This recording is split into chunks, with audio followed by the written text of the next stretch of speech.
let's get right into it. For those of you all that don't know what's going on, let me put y'all up to speed. So Brian McKnight has some older children that's almost 30 that he was taking care of, and I guess he cut them off, and they getting on social media with it. They were entitled children from what the world is saying. Um, so Ricky Smiley inserted himself saying that they're welcome down in Alabama. They have football coaches and people that fathers that work with youth and people that's like uncles along with himself. They're always welcome down there. Um, so that was that. And then Tyrese went at Ricky Smiling, not in an aggressive manner, but just a cool manner, saying, "Hey man, you kind of need to mind your business. You don't know what people have going on behind the scenes with their co-parents, so you should let them kind of figure that out." And then one of Brian McKnight's sons stated his opinion, told Tyrese to mind his business. He remember when Tyrese was sleeping under his pool table and some other stuff. So we ain't gonna act like these situations are never black and white. They're when it comes to co-parenting, it's never black and white. When it comes to these new kids, they something else. They're not like we were, us 80 babies or 90s babies. These new kids are something else. They can be very entitled. I don't know because I wasn't there, so I don't know exactly what transpired, but I know they can be very entitled. I mean, we've seen it with Lil Romeo. We've seen it with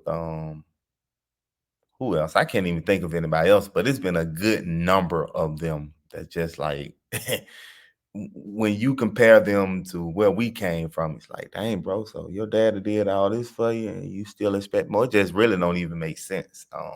Especially if you come from a poverty-stricken background like I came from, that couldn't even really get wearing Payless shoes and stuff like that, bro. You couldn't really get much of anything. You was just trying to survive. So we just shake our head at these kind of cats when they feel like they don't even know what the real world is. But basically that's what the story is. Brian McKnight spoiled these children. And yeah, they don't even it's a complicated situation because if you spoil them, then yeah, you might be responsible for cleaning them up. But at the same time, when it comes to this parenting thing, as Tyrese was saying, some of these kids, man, they'll beat you up.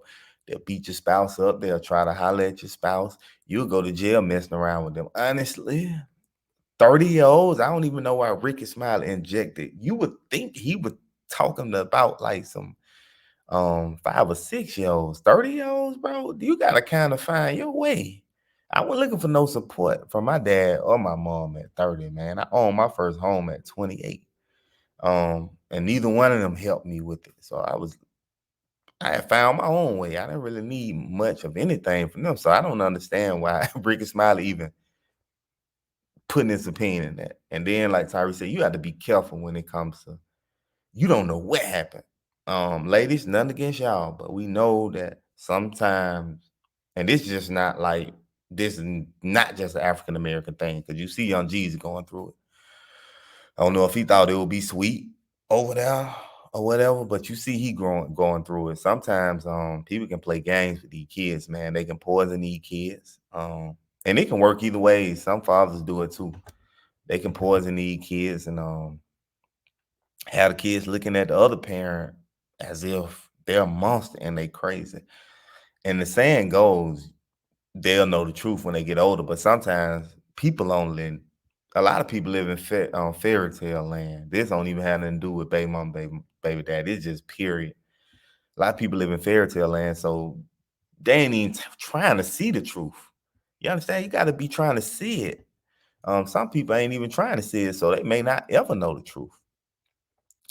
But if you're going through it, what I would recommend if you're a father, man, get a free attorney. Don't go trying to get no paid attorney unless you think y'all gonna go 1 or 2 times to court because they will drain your resources and they don't care. Only thing they care about is something called billable hours, and that means you paying them or whatnot for the services that they are rendering. So and they'll try to bait you too.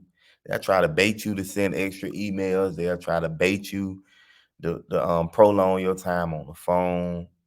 And they'll just pop up if it's not too much going on. I'm talking about the lawyers. They'll just pop up and they'll just hey, you got anything going on? They'll try to hold you on the phone or whatnot. So I recommend pro bono, or what have you. Don't max out your resources, man. Especially if you ain't got it. Now, if you got it, then more power to you. But if you don't have it, don't max out your resources, man. Cause you might win full custody, and then you ain't got no money then. And you working all the time, so you can't even spend time with the kid. You burnt out and you stressed out or whatnot. But you got the kid, but you burnt out and you stressed out. So I recommend pro bono. Women, and men, man, please keep your emotions in check. Because you might just like young Jeezy. I don't know. I'm hoping to get better. I'm praying for the little one, but boy, as bitter as his woman seemed, man, I don't really know. You know what I'm saying? It's going to impact the child. They'll grow up seeing and thinking that that's normal, and they may start to treat their spouse or their baby daddy the same way, and the cycle continues. Let's put the kids first. I've had people in my family that were very good co-parents. I got homegirls that are very good co-parents. They don't get their baby dad. Now, when they going through little things, they might take it out on him. But other than that, on a regular day, man, they put their kids first. They get along with their baby daddies. They don't worry about their baby daddy, their baby mama, who they messing with, and all that other kind of stuff. They keep the focus on the kids. In fact, some of them have their mates cool with the baby dad and cool with the baby mama. So that's what we want. Since we can't work it out, work ourselves, we have to, be adults and put our emotions behind, put the children first. This is very unfortunate. I'm with Brian McKnight. I'm not taking care of no 30-some-year-old kids. Those aren't even kids. These are adults. I don't even know what Ricky Smiley is even interjecting himself in this for, bro. Unless it's something I don't know. But based on what I've heard, these are fully grown adults, man. When you get grown, you need to be trying to figure stuff out on your own. And if your daddy decide to cut your support, so what? My dad ain't funding nothing in here. No lifestyle I have, he is funding, and I don't want him to fund it. On that note, if you are not like the video, please like the video. Likes are free. I would greatly appreciate it. Share the video. If you know somebody going through it, having co-parenting issues, share the video. Put the little ones first, man. It may take a lot. I know, you might still love and care about the person, but put the little one first. We don't need no more damage on children at all. On that note, if you have not liked the video, like the video. Please, I appreciate you watching this far. If you into this type of content, go back and watch some of the old videos. I'll be grateful if you subscribe. Comment, y'all. Let me know what y'all think about the situation or whatnot. Long as it's respectful, we can roll with it. Even if you disagree with me, let's build. Let's build. That's where we can start from. On that note, I am out. Peace.